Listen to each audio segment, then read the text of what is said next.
Sir வணக்கம் sir. வணக்கம் ஐயா. விஜய் தன்னுடைய சுற்றுப்பயணத்தை ஆரம்பிக்கிறார்.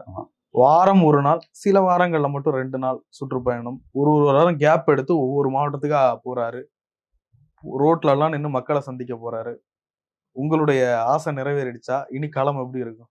இல்லை, என்னுடைய ஆசை அப்படின்னு சொல்லக்கூடாது. என்னுடைய ஆர்வம் தமிழ்நாட்டை காப்பாற்றுறது தான். விஜய் என்ன பேச போறாரு, தமிழ்நாடு எதிர்கொள்ளக்கூடிய பிரச்சனைகளை அவர் எப்படி பார்க்குறாரு, அவருடைய புரிதல் எப்படி இருக்குது, அந்த சிக்கல்களை அவருடைய பாணியில் எப்படி தீர்ப்பாரு, இல்லை அந்த கட்சி எப்படி தீர்க்கும் அப்படின்றத தமிழ்நாட்டு மக்கள் எதிர்பார்க்கறது. இது வரைக்கும் அவர் பண்ணலையா? பேசலையா? பேசினாருல்ல? இல்லை இல்லை இல்லை, அதெல்லாம் ஒன்றுமே கிடையாது. ஒரு விஷயத்த வந்துட்டு அவர் நல்லா எடுத்து வச்சார். அது பரந்தூர் ரொம்ப நல்லா எடுத்து வச்சார். 80% நீர்நிலைகள், 90% வேளாண் நிலங்கள், இவர்களை அழிச்சு தான் அங்கே ஒரு விமான நிலையத்தை கொண்டு வரணுமா அப்படின்னு விஜய் எடுத்து வச்ச பாயிண்ட். அன்னைக்கு 10 நிமிஷம் 5 நிமிஷம் தானே பேசினாரு. அது அன்னைக்கு ஆல் இண்டியா ஃபுல்லாக அது விவாதம் போடலாச்சு. ஏன்னா புரிஞ்சுக்கிட்டு அந்த விஷயத்தை எடுத்து வச்சார். அதுக்கப்புறம் அவர் புரிஞ்சுக்கிட்டு ஒரு விஷயத்த பேசுறாரு. நீங்க சொல்லுங்க பாருங்க. அதை புரிஞ்சுக்கிட்டவருக்கு இதெல்லாம் புரிஞ்சுக்க தெரியாதா? இல்லையே, அதான இங்க பிரச்சனையே. தாவேகானுடைய பிரச்சனை என்னன்னா, புரிதல் இல்லாதே இயங்குறாங்க, புரிஞ்சுக்க முயற்சிக்காதே கூட இயங்குறாங்க. இல்லாட்டி ஒரு மாநாட்டை வேஸ்ட் பண்ணிருப்பாங்களா அவங்க? ஐயா, ஒரு மாநாட்டுன்றது சாதாரண விடையன்றீங்களா? எல்லாரும் சொல்றாங்க ரசிகர்கள் பார்க்க வந்தாங்க போயிட்டாங்க, அதெல்லாம் கிடையாதுங்க ஐயா. எவ்வளவு பேர் எதிர்பார்ப்போட வந்திருப்பாங்க தெரியுமா? ஒரு கட்சியா முழு பரிமாணத்துக்கு வர வேண்டிய ஒரு இடம் அது வேஸ்ட் பண்ணிட்டாங்க. அதனால சொன்னா அது ஒரு ஃபிளாப் அப்படின்னு. இப்ப அவர் போறாரு. இப்ப ஒரு இஷ்யூவும் இவர் எப்படி புரிஞ்சுக்கிட்டாரு, என்ன இவர் வந்தா செய்வாரு அப்படின்றது இவர் பேசும்போது தான் இவருடைய பேச்சு கூடுற கூட்டத்தையும் தாண்டி தமிழ்நாட்டு மக்கள்கிட்ட பேசுவார். போனாலே போதும். எம்ஜிஆருக்கு இருந்த ஒரு பெரிய அட்வான்டேஜ் என்னன்னா, எம்ஜிஆர் திமுக வெளியில தூக்குச்சு. ஸோ ஒரு பேஸ் இருக்குது. அந்த பேஸ்ல அவர் ஒரு ஷேர் எடுத்துக்க போறாரு. பொதுக்கூட்டத்துக்கெல்லாம் இடம் கிடையாது. ஸ்டூல்ல எல்லாம் நின்று பேசியிருக்காரு. நான் என்னோட சொல்லியிருக்கேன். ஆனா 10,000 பேர் கேட்டான். ஐயா, எம்ஜிஆர் வந்துட்டு ஒரு அரசியல்வாதி, பெரிய திராவிட முன்னேற்ற கழகத்தினுடைய பிரச்சார முகம், திராவிடர் முன்னேற்ற கழகத்தினுடைய நிதி ஆதாரம் எல்லாமே எம்ஜிஆர் தான். அவரு துட்ட போட்டாருன்னா டிஎம்கே, கொடிய காட்டினா டிஎம்கே, அப்படின்னாருன்னா காஞ்சி தலைவன், எப்படின்னாருன்னா அண்ணா. என்னங்க ஐயா அவரு, ஒப்பிடவே முடியாதுங்க ஐயா அவரை. 2வது விஷயம், அவருக்கு இருந்த ஒரு சூழல் இருந்தது இல்லை, புறச்சூழல் இருந்தது இல்லை, அதை நீங்க கவனிக்கணும். காமராஜர் இறந்துட்டாரு. அந்த பழைய காங்கிரஸ் ஓட்டு பேங்க் ஃபுல்லாவே ஆன்டி கருணாநிதி, எம்ஜிஆர் ஆன்டி கருணாநிதி போயிடுது. ரசிகர் பெரிய அளவுக்கா எம்ஜிஆரோட பற்று கொண்டவங்க போயிடுது. திமுக காரங்கள்லயே 1000 கட்சிக்காரன் எல்லாம் வந்துட்டான். இப்படியான சாதக சூழல் புறச்சூழல் எதுவுமே விஜய்க்கு இல்லை. வந்துட்டாரு விஜய், அவ்வளவுதான். போற தான் நடிகர். இப்போ இது எவ்வளவு பெரிய சவால்னு பாருங்க அப்போ விஜய்க்கு. அப்போ இவர் அரசியல் பிரச்சனை தான் இவரை தூக்கி விடணும், சிக்கல்கள் தான் இவருக்கு தூக்கி விடணும். அப்போ இதுதான் இங்க பிரச்சனை. அது எப்படி கையாளுறாருன்னு பார்க்கணும். விஜய் இதுவரைக்கும் பண்ணிக்கிட்டு வந்த பாலிடிக்ஸ், இது வரைக்கும் நிறைய ப்ரெடிக்ஷன்ஸ் வந்துச்சு, இதுதான் நடக்கும் இதுதான் அப்படின்னு சொல்லிட்டு. ஐயா, நான் ப்ரெடிக்ஷனு, அவருடைய ஸ்ட்ரென்த்து, இதெல்லாம் பத்தி நான் எந்த கருத்து சொல்ல விரும்பல. ஏன்னா இந்த நாட்டுல இது EVM யுகம், ஓட்சோரி நடக்குது பாக்குறோம். இல்ல, அதுக்குன்னு அரசியல பேசாம இருந்த முடியுமா? முடியாது முடியாது முடியாது. நான் அரசியலை பேசணுன்றத நம்ம ஆரம்பிச்சோம். இல்லாட்டி நம்ம 2 பேரும் உட்காந்து பேசுறோம். அரசியலை தான் பேசணும் விஜய். ஆனா ப்ரெடிக்ஷன் அப்படிங்க இல்லையா, கணிப்பீங்க இல்லையா, இதெல்லாம் தாண்டினது தப்பு இந்திய அரசியல். இன்னைக்கு இருக்கிற இந்திய அரசியல் எது நடக்கும்ன்றதெல்லாம் நீங்க அவ்வளவு சாதாரணமா சொல்லிட முடியாது. அப்படியாப்பட்ட இடம். அதுல விஜயும் ஒரு கேஷுவாலிட்டி ஆகலாம். இதை நான் விஜய் கிட்டே சொல்லியிருக்கேன். இந்த புத்தகத்தை எடுத்து கொடுத்துட்டு இதான் நம்மளுக்கு சவாலான விடயம் என்ன. ஆமா ஐயாரு, அவர் புத்தகம் வெளியிட்டு அம்பேத்கரை பத்தி பண்ணார்ல, நான் சந்திக்கிறதுக்கு முன்னாடியே, இந்த நாட்டில் ஜனநாயகம் காப்பாற்றப்பட தேர்தல் நேர்மையாக நடத்தப்பட வேண்டும், நேர்மையாக நடத்தப்படுவதை மக்கள் உணர வேண்டும் சொன்னாரா? நினைப்பு இருக்குங்களா? நான் ரொம்ப புலங்க இதை அடைஞ்சிட்டேன். ஆஹா, கிடைச்சாண்ட ஒரு தலைவன். இவ்வளவு புரிதலை யாரும் வெளிப்படுத்தலையா? அப்படியாப்பட்ட இடம் அது எலெக்ஷன் அப்படின்றது.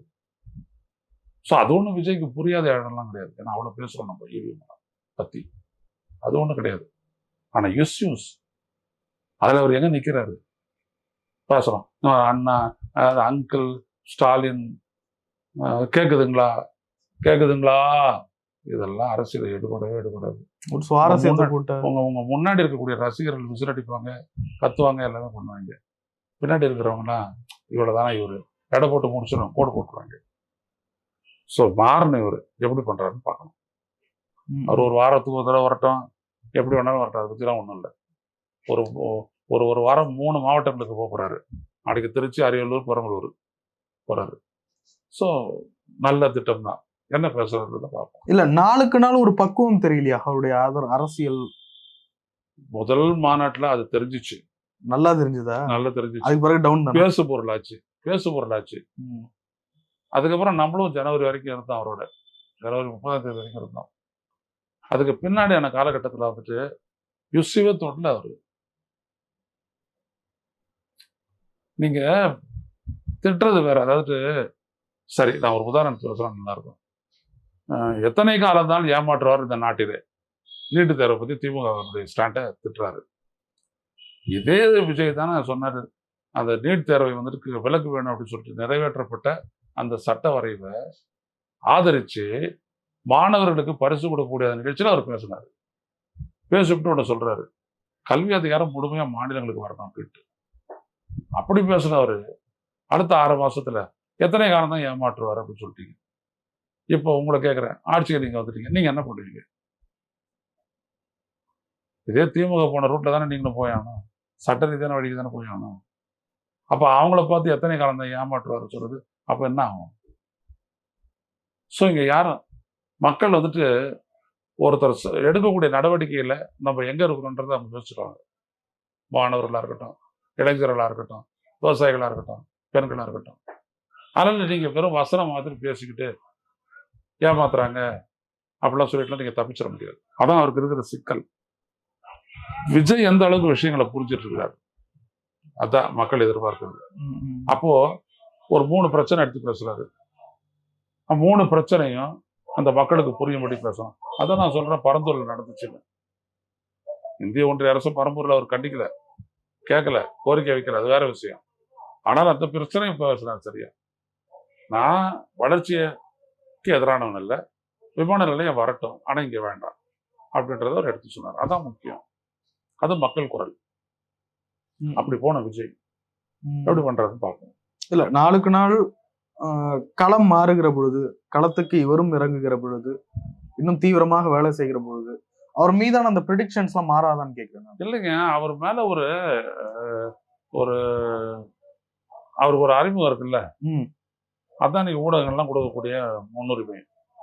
ஆனா அவர் மேல இருக்கக்கூடிய ரசிகர்கள் இருக்கக்கூடிய அபிமானம் நம்பிக்கையா மாறணும். மக்கள்கிட்ட அவரை பத்திய நம்பிக்கை ஏற்படணும், அவருடைய அரசியல் மீதான நம்பிக்கை ஏற்படணும். இல்லாட்டி முடியாது. எம்ஜிஆருக்கு கிடைச்ச ஒரு பற்றுதலோடு சேர்ந்த ஒரு ட்ரஸ்ட் இருக்கு இல்லையா, அது எம்ஜிஆர் கெயின் பண்ணாரு. யாருமே கெயின் பண்ணல, இன்க்ளூடிங் விஜயகாந்த். அபிமானம் இருந்துச்சு, அவங்கள மட்டும் விட்டு போட்டாங்க. எம்ஜிஆர் மாதிரி ட்ரஸ்ட் இருக்கு, நல்லதாண்டா பண்ணுவாரு. ஏன்னா அவர் அவ்வளவு பாட்டு பாட்டார். அவரு காடு வலை 8 மூட்டை, என் கையும் காலம் தானே பிடிச்சோம், நாளை வரப்போ சட்டம், நமக்கு நன்மை படத்துக்கு திட்டம், இப்படி எல்லாம் பேசுறாங்க எம்ஜிஆர் தான். அது பேரு எம்ஜிஆர் பாட்டு தான், பட்டுக்கோட்டை கல்யாண சுந்தரம் பாட்டு இல்லை. அப்படித்தானே போச்சு அது. அப்ப நீங்க பார்க்கணும், அவருடைய பில்டப் வேற, அவருடைய பில்டப் வேற. ஓபிஎஸும் டிடிவியும் தாவேக கூட்டணிக்கு போக வாய்ப்பு இருப்பதாக சொல்றாங்க. அரசியல நிகழக்கூடிய அவங்க வந்துட்டு அவங்களுடைய அரசியலை இழந்துட மாட்டாங்க. ஒருத்தரை முன்னிறுத்தி அவங்க 2 பேரும் அவங்களுடைய அரசியலை நிலைநாட்டுவாங்க. ஏன்னா அவங்களுடைய குறி யாரு? எடப்பாடி. இப்போதைக்கு தான் நான் பண்ணுவேன், உனக்கு எதிராக நான் செயல்படுவேன்.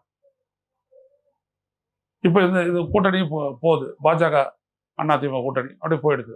அவங்க 2 பேரும் இப்படிதான் வந்துருவாங்க, வேற வழி இல்லை. இவங்க மட்டும் இல்ல, இன்னமும் சிலர் வந்துருவாங்க. அப்படி போனால் விஜய் பலப்பட வாய்ப்பு இருக்கா? அது இவர் பேசுறதை பொறுத்து. இவர் அதுலயும் இவருடைய பேச்சு தான் இருக்கு எல்லாத்துலயும். சாதாரண விஷயம் இல்லை. நீங்க உங்களை எப்படி வெளிப்படுத்துவீங்க?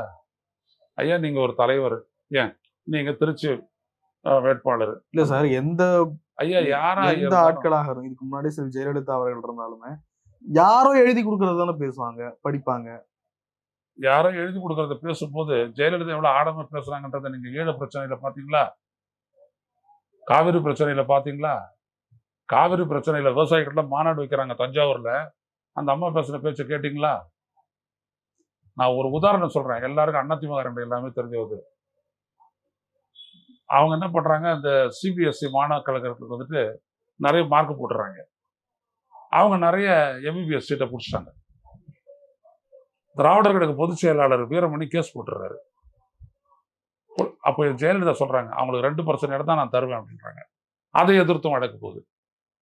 சிபிஎஸ்சிக்கு 2% இடம் தான் தருவேன், எனக்கு தெரியும் என்ன சொல்லி கொடுத்தாங்க, என்ன படிச்சாங்க அப்படின்ட்டு.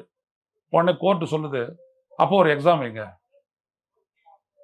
பாஸ் பண்றதுக்கு ஏற்ற மாதிரி அந்த பர்சன்டேஜ் தளர்த்தலாம். வா வச்சாங்க. நம்ம தமிழ்நாட்டு மாணவர்கள் நிறைய பேர் பாஸ் பண்ணிட்டாங்க. கிண்டியா அண்ணா பல்கலைக்கழகம் தான் அந்த எக்ஸாமை கண்டக்ட் பண்ணிச்சு. வந்தது என்ன அப்படின்னா 1.5% மேலே வரல சிபிஎஸ்சி. அப்போ ஜெயலலிதா சொன்னாங்க, எனக்கு பழி வாங்கக்கூடிய மனப்பான்மை கிடையாது, ஆனால் அவ்வளோதான் அவங்களுடைய அளவு அப்படின்றது எனக்கு தெரியும், நான் சொன்னதுக்கு கீழே தான் வந்துச்சு, ஆனாலும் நான் சொன்னது சொன்னதான் 2% தரேன்னாங்க. எப்படி பண்றாங்க பாருங்க பாலிடிக்ஸ். காவிரி பிரச்சனைக்காக நேஷனல் இன்டகிரேஷன் கவுன்சில் மீட்டிங்ல புறக்கணிச்சு வந்தது ஆளு ஜெயலலிதா. நினப்பு இருக்குங்களா உங்களுக்கு? அப்படி பண்ணாங்க ஜெயலலிதாவுடைய பாலிடிக்ஸ். ஈழ பிரச்சனையில ஒன்றிய அரசுடைய நிலைப்பாட்டுக்கு எதிராக எம்ஜிஆர் எப்படி நிலைப்பாடு எடுத்து பண்ணாரோ அதே மாதிரி இன அழித்தலுக்கு எதிராக ஜெயலலிதா ஒரு நிலைப்பாடு எடுத்து நின்னாங்க. ஸ்ட்ராங்கா எங்களுக்கு தெரியும். அப்படியே பண்ணது இவர்கிட்ட எல்லாம் அப்படிலாம் எதிர்பார்க்க முடியாது. அந்த துணிவு, அந்த புரிதல், ஜெயலலிதா கிட்ட இருக்கிற விஷயமே புரிதல் தான். எம்ஜிஆர் வேற ஆலோசனையில் அவர் போயிடுவாரு, புரியுதுங்களா? இது எதுவும் கலைஞருக்கு தேவையில்லை, ஏன்னா அவர் பண்ணாதி பண்ண அரசியல், அது வேற கதை, புரியுதுங்களா? ஆனா எம்ஜிஆர் ஆலோசனைன்னா ஜெயலலிதா கிட்ட இருக்கக்கூடிய புரிதல் டக்குன்னு புரிஞ்சிருவாங்க அவங்க. அப்படியேப்பட்ட ஆள் ஜெயலலிதா. அதை மாதிரி நீங்க வரணும் அப்படின்னம்னா அவங்க கஷ்டப்பட்டவங்க ஜெயலலிதா, எனக்கு தெரியுங்க. ஒரு பிரச்சனையை புரிஞ்சுக்கிறதுக்கு அவங்க, நீங்க ஒன்றும் வேணாம், நம்ம பொன்ராஜ் கிட்ட போயிட்டு பேசுங்க. ஜெயலலிதா வந்துட்டு ஒரு தேர்தலுக்கு முன்னாடி திட்டங்களை நிறைவேற்றுறதுக்கு பத்தி என்ன சொன்னாங்க, தேர்தல் முடிச்சிட்டோம்னா அதே திட்டத்தை நிறைவேற்றப்படுறதுக்கு என்ன நடவடிக்கை எடுத்தாங்க அப்படின்றது நீங்க பொன்ராஜ் கிட்ட கேளுங்க, அப்போ தெரியும் எவ்வளவு பெரிய புரிதல் ஜெயலலிதா கிட்ட இருந்துச்சு அப்படின்னு. சாதாரண ஆள் இல்லை, சும்மா சொல்லிட்டு போயிட முடியாது. அவங்க ஒரு நடிகை, ஒரு பழைய நடிகை, அந்த கதையெல்லாம் வேற கதை. அதெல்லாம் அந்த செங்கோல் கொடுத்த அந்த அந்த நாள்ல இருக்கலாம், அதுக்கப்புறம் வேற. எம்ஜிஆர் இவங்களோட கொள்கை பரப்பு செயலாளர் ஆயிட்ட உடனே இவங்களை வந்துட்டு ஒரு பத்திரிகையாளர்கிட்ட அரசியல் கத்துக்கிறதுக்காக அனுப்பிட்டாரு, தெரியுமா? நிறைய பேருக்கு தெரியாது. சோலை அப்படின்னு ஒரு பத்திரிகையாளர் இருந்தாரு, அவர் ஜெயலலிதாவுக்கு கிளாஸ் எடுத்திருக்காரு. ஸோ இப்படி ரெடியானவங்க ஜெயலலிதா. அவங்கள சாதாரணமான பிறகு ஸோ வேற ஒரு நடிகர் அவங்க மாதிரி அவங்க ஆக முடியாது. It is very difficult. So அப்போ விஜய் புலப்படுத்த வேண்டியது இந்த மக்கள்கிட்ட, எனக்கு இந்த இஷ்யூல புரிதல் இருக்கு, நான் அக்கறையோட நான் செயல்படுவேன், அந்த நம்பிக்கை அவர் ஏற்படுத்தணும், ட்ரஸ்ட் அதை ஏற்படுத்தணும். அவரோட மற்றவங்க கூட்டணி வர்றாங்க போறாங்க, அதெல்லாம் அப்புறம் இதை பண்ணணும். அவருடைய ரசிகர்களே அவர் காப்பாற்ற வேண்டிய கட்டாயம் இருக்குது. ஏன்னா எல்லாருமே சிந்தனையில வளர்ந்துக்கிட்டே இருப்பாங்க டே பை டே. கல்வி அறிவு இதெல்லாம் வந்துட்டு சாய்ஸ், ஆனா சிந்தனை அப்படின்றது நாளுக்கு நாள் மாறிக்கிட்டே இருக்கும்.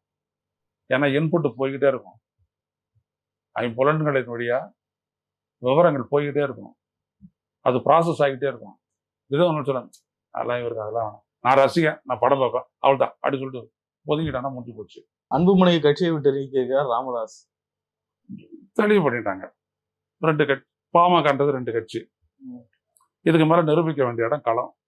தேர்தல் ஆணையத்துக்கு போவாங்க, கோர்ட்டுக்கு போவாங்க, அதெல்லாம் வேற. ஆனா களத்துக்கு போகும்போது ஐயா ராமதாஸ் கூட வந்துட்டு வன்னியர் சங்கம் இருக்கு, அன்புமணி கிட்ட அவருடைய கட்சியினுடைய நிர்வாகிகள் இருக்காங்க, ராமதாஸ் ஐயா கிட்ட அந்த மக்களோட நெருக்கம் உண்டு. என்ன நடக்குதுன்றது பொறுத்திருந்து பார்ப்போம். ஆனா ஒண்ணு, கட்சிகள் வந்துட்டு கூட்டணின்னு வரப்போது முதல் சாய்ஸ் ராமதாஸ் தான் இருப்பாரு. அப்படியா? ஆமா. அன்புமணி எல்லாம் அன்புமணி கிட்ட தானே சின்னம், கட்சி சின்னம் எது வேணாலும் இருக்கட்டும், வாக்கு இருக்காது. நிச்சயமா சொல்றேன், எழுதி வச்சுங்க. இல்ல அன்புமணி பின்னாடி கூட்டம் திரளது ஐயா. அன்புமணியோட கூட்டம் திரட்டுறவங்க அவரை கூட்டம், அதுல ஒரு என்னன்னா ராமதாஸ் ஐயா வயசாகி போச்சு, என்னைக்கு இருந்தாலும் அன்புமணி தானே அப்படின்ற கூட்டம் தான் அவர்கிட்ட இருக்குது, வேற யாரும் கிடையாது. ராமதாஸ் ஐயா பண்ண தவறு பிள்ளைய அந்த இடத்துல கொண்டாங்க, அவரே ஒத்துக்கிறாரு. ஒத்துக்கிட்டாரு, நான் செய்த மிகப்பெரிய தவறு. இதெல்லாம் நம்ம எல்லாம் 4 வருஷத்துக்கு முன்னாடி சொன்னாங்க, இப்பதான் ஒத்துக்கிறாரு. பரவாயில்ல. இல்ல அன்புமணி தனி கட்சி ஆரம்பிக்க சொல்லுகிறார், அன்புமணி அப்படி போவாருன்னு நினைக்கிறீங்களா? அது அன்புமணிக்கு நல்லது, தனி கட்சி தான்.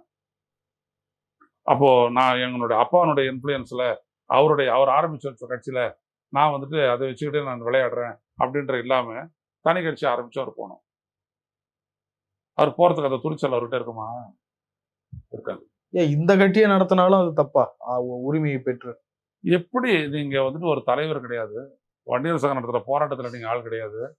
உங்களுக்கு இருக்கக்கூடிய ஒரே தகுதி ராமதாஸ் ஐயாவுடைய புள்ளன்றது தான். தவறு செஞ்சவர் ராமதாஸ். அவரால் மத்திய அமைச்சர் ஆனீங்க, நல்லா சம்பாரிச்சிட்டீங்க, இப்ப கட்சியை நடத்துறீங்க, அவ்வளவுதான். வேற எதுவுமே கிடையாது. ம். எதுவுமே கிடையாது அன்புமணி. ம். பாருங்க. ம். அப்ப இந்த கூட்டணி நேரத்தில் கூட பாஜகவினுடைய அந்த பாஜகவோட அவர் இருப்பாரு. பாஜகவுடைய ஆள் தானே அவரு. இல்ல ராமதாஸ் ஐயாவை பாஜக இன்ஃப்ளூயன்ஸ் பண்ண முடியாது. தெரியல, அது எப்படி பண்ணுவாங்கன்றது தெரியல. பண்ணுவாங்க நிச்சயமா. ஏன்னா இங்க திமுக அணியில வந்துட்டு அவருக்கான வாய்ப்பு ரொம்ப கம்மி தானே. ம், ம், ம். தேமுதிக வேணா அகாமடேட் பண்ணிக்கலாம் திமுக. பாமக எப்படி அகாமடேட் பண்ண முடியும்னு தெரியல. ம், ம், ம். ஸோ அதனால அவங்க அப்படிதான் போய் அவன் அதிமுக தான் போய் அவர் அதிமுக தான் அலைன்ஸ் போடுவார். பாஜக போக மாட்டார். ம், ம், ம். அதிமுக தான் அலைன்ஸ் போடுவார். ம், ம், ம், ம். ஐயா ராமதாஸை பத்தி எனக்கு தெரியும். அவர் இல்ல அண்ணா திமுகவோட போடுவார், ரெண்டும் ஒரு கூட்டணி தானே. அது பார்ப்போம், அப்புறம் பார்ப்போம். அவ்வளவு விஷயம் நடக்க வேண்டியது இருக்கு, பார்ப்போம். ம், ம், ம், ம். பார்ப்போம். ஐயா ராமதாஸ் வந்துட்டு நான் வந்துட்டு மக்கள் தொலைக்காட்சியில் தான் நான் பார்த்துட்டு இருக்கிறேன். அவர் சரியான கொள்கைவாதி, விட்டு தர மாட்டாரு. இது மக்களுக்காகவும் நிக்கணும்னு பார்ப்பாரு. இங்க பாட்டாளி மக்கள் கட்சி சார்பாக தேர்ந்தெடுக்கப்பட்ட அமைச்சர்கள் இருக்காங்க இல்லையா, அவங்களால தமிழ்நாடு எவ்வளவு பலன் பெற்றிருக்குன்றதை நீங்க பாருங்க. பெரிய பலன்கள் பெற்றது. ரயில்வேஸ் அதெல்லாம் பெரிய பலன்கள் பெற்றது. அதனால ராமதாஸ் எப்படி இருக்கணும்னா அவரும் பலன் அடைவார், தமிழ்நாடு பலன் அடையும், மக்களும் பலன் அடைவாங்க. அதனால தான் அந்த கட்சி ஒரு கட்டத்தில் 21 எம்எல்ஏக்கள் அந்த கட்சியா பெருங்குது. அதெல்லாம் அன்புமணி எல்லாம் ஒண்ணும் பண்ண முடியாது. கிரவுண்ட் லெவல்ல அன்புமணியால ராமதாஸ் நடத்துற கட்சியை வழி நடத்தவே முடியாது. கட்சி சின்னத்தையும் கட்சியையும் வைத்திருந்தாலும் கூட கட்சி சின்னம்லாம் வேறங்கய்யா. கட்சி சின்னம் தான் தோத்து போச்சு ரெட்டையில. அப்புறம் மறுபடியும் மாம்பழத்தை கட்டிக்கிட்டு இருக்கிறீங்க. மாம்பழம் தான் இப்ப எல்லாரும் புதைக்கிறாங்களா, நல்ல வேலை கிடைக்கலன்ட்டு. அதனால விட்டுருங்க மாம்பழத்தை. அது முதல்ல ஒரு அங்கீகரிக்கப்பட்ட கட்சியே கிடையாது, முடிஞ்சு போச்சு. 3.6% தானே. அப்புறம் என்ன இருக்குது? ராமதாஸ் எவ்வளவு ரிவைவ் பண்ண முடியும்? அவர் எவ்வளவு வயசான நல்லா இருந்தாலும் சரி, கலைஞர் பாரு அவரும் வீல் சேர்ல இறங்கி அவர் அடிச்சுருவாரு ஐயா. அவர் பயங்கரமான மாஸ் கான்டாக்ட்ல மண்ணாதி மண்ணா அவரு எல்லாரும் சேர் போட்டு உட்கார வச்சுக்கிட்டு 3 மணி நேரம் கதை சொல்லி படம் எடுத்து எல்லாரும் அரசியல் வயப்படுத்தின ஆள் அவரு. பெரிய தலைவர் அவர் வேற. இவர் அல்ல முடியாது. இவர் ஒரு அடாக் பாலிட்டிஷியன், தற்காலிக அரசியல்வாதி, அவ்வளவுதான். நிறைய விஷயங்கள் நன்றி.